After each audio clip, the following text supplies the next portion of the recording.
Welcome. It is Eric Erickson here, the Eric Erickson Show. Well, the cool thing about doing a news talk show is the news component of it. Sometimes news breaks. You've spent all morning preparing your show, and suddenly 10 minutes before the show, you're diverging. It's actually kind of cool. It keeps you on your toes. And, well, we have major breaking news happening at the start of this here program. We'll get to phone calls, the phone number, all that later. Just prepare yourselves. Stephen Breyer is going to retire from the United States Supreme Court. I think we all kind of knew this was coming. What is so interesting about it is he's signaling it now. It is, if you're listening live and on time, January 26th, 2022. The Supreme Court term does not end until June. So why announce now? This is actually one of the earlier retirement announcements for a Supreme Court justice. Normally, they wait until towards the end of the term. I've got my suspicions. I'll get into my suspicions here, but let me give you the background here. He's been in the federal court system since 1980. Jimmy Carter appointed Stephen Breyer to the First Circuit Court of Appeals. He got in office December 10th, 1980. He was there until 1994 when Bill Clinton appointed him to the United States Supreme Court. He is the last of the Bill Clinton appointees on the United States Supreme Court. Ruth Bader Ginsburg had been the other one there with him. Sonia Sotomayor and Elena Kagan are Barack Obama appointees. Clarence Thomas has been there longer than anyone. He was appointed by George H.W. Bush back in the early 1990s, late 80s, early 90s, and he's the oldest member of the court still there, longest serving, I should say. Breyer is, how old is he? 83 years old. He's older than Clarence Thomas, but has not served as long as Clarence Thomas. There's something to be said for appointing younger jurists. Now, there are a lot of people out today on the left and the right already saying, Merrick Garland, it's his turn. Merrick Garland, put him there. The Attorney General famously denied even a confirmation hearing by Mitch McConnell and the Republicans when Barack Obama nominated him. But the problem here for Merrick Garland is he's old. Merrick Garland, let me get his age for you here. And again, I'm doing this on the fly. The news just broke. He's 69 years old. 69 years old. He could be a fun one on the Supreme Court. He's too old to be on the Supreme Court. It'd be hilarious. Put Merrick Garland on. He's 69 years old. He serves for 420 days. That's the end of it. The hippies have their fill of it. I kid. He's too old. I mean, Clarence Thomas. How old is Clarence Thomas here? Let me do this one real quick, just so we have perspective here. Clarence Thomas is 73. So Clarence Thomas is only 73 years old. He's 10 years younger than Stephen Breyer. He served longer on the court than Stephen Breyer.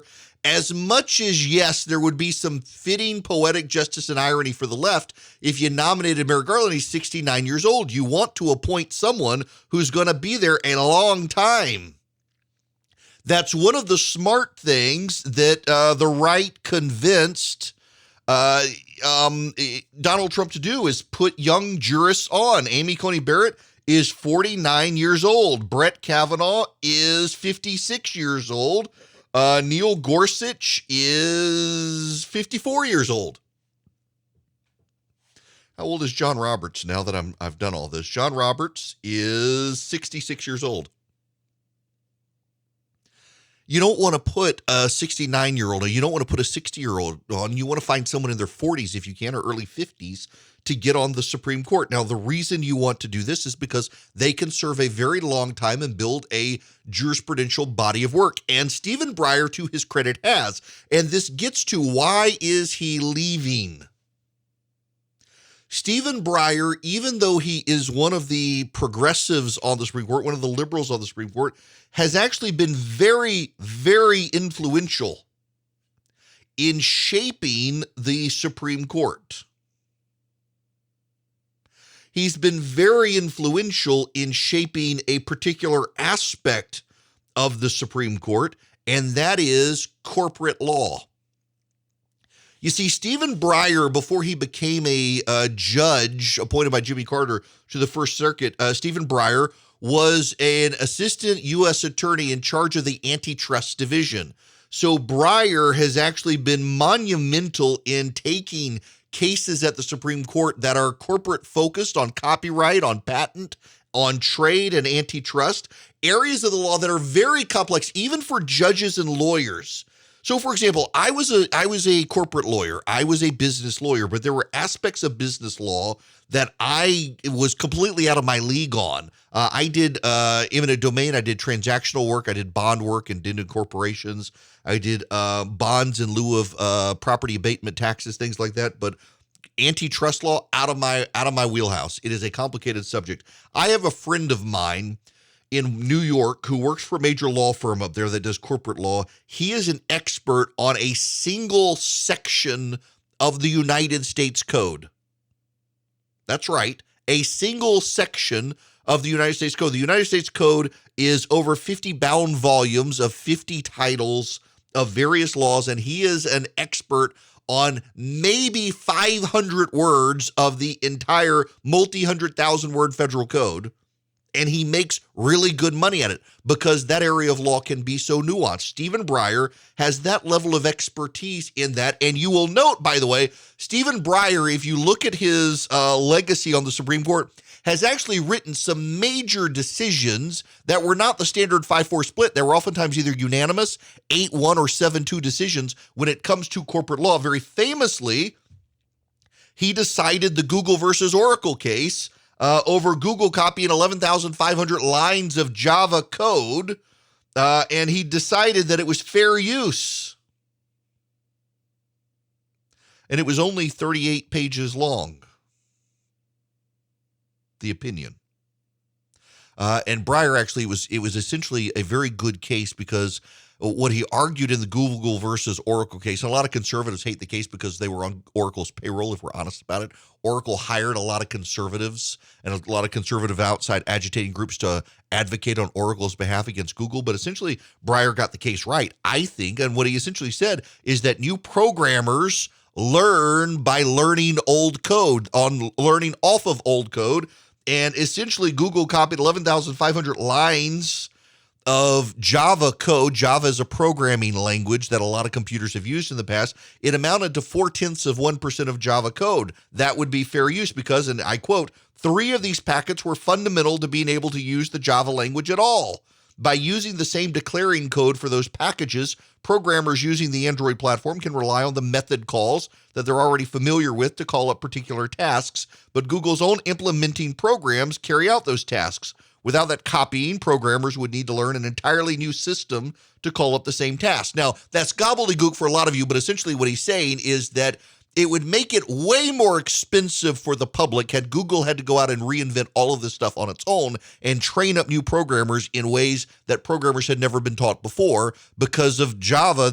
All they did was they took less than a single percentage point of Java code to be able to re-implement something brand new. That's fair use. People building on old ideas, essentially, except instead of old ideas, you're building on old code. That's what Stephen Breyer was known for on the Supreme Court, or is known for on the Supreme Court, taking those cases that are very complex business law, on copyright law and patent law, and making them more easy to understand. Now, he didn't always get it right. Sometimes he complicated and muddied the water, but by and large, he was the guy even the conservatives on the Supreme Court would go to and say, hey, we need you to write this opinion and make it easy for everybody to understand. And that's what he would. Now, he was on the left on social issues, on things like that. He was on social issues, on business law cases. He was pretty pro-business. You got to remember, back in the day, the Chamber of Commerce was not opposed to Stephen Breyer. When Bill Clinton appointed Stephen Breyer to the U.S. Supreme Court, made that nomination, the U.S. Chamber of Commerce did not oppose Stephen Breyer, in large part because he is very, very business friendly. In fact, Stephen Breyer has a brother, Charles Breyer. Charles Breyer is a federal judge as well. He is now a senior judge in the Northern District of California. That's the San Francisco area and up. And what was Charles Breyer known for?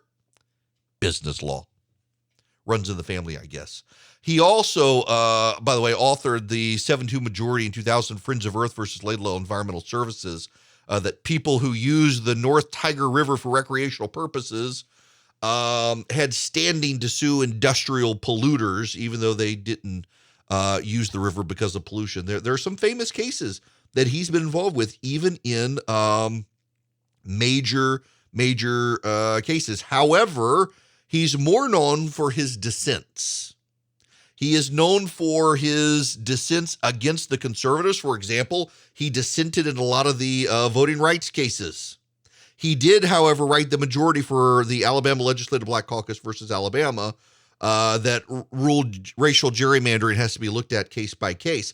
But he joined Ruth Bader Ginsburg's dissent in Shelby County versus Holder, the 5-4 case that stripped Section 4B of the Voting Rights Act. He is aggressively liberal, believes that the Constitution evolves, and in fact has argued that the death penalty should be ended, even though it was legal to begin with, because our notions of liberty have evolved. What we're actually going to get probably on the Supreme Court is someone who's more to the left than Breyer.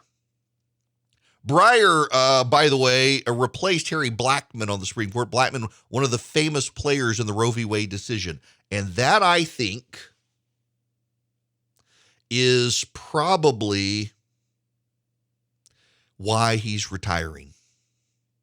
In the last couple of weeks, there have been a lot of signals from the United States Supreme Court that they are ready to move on from playing defense for conservative policy to actually rolling back the liberal judicial wins of the last 50 years.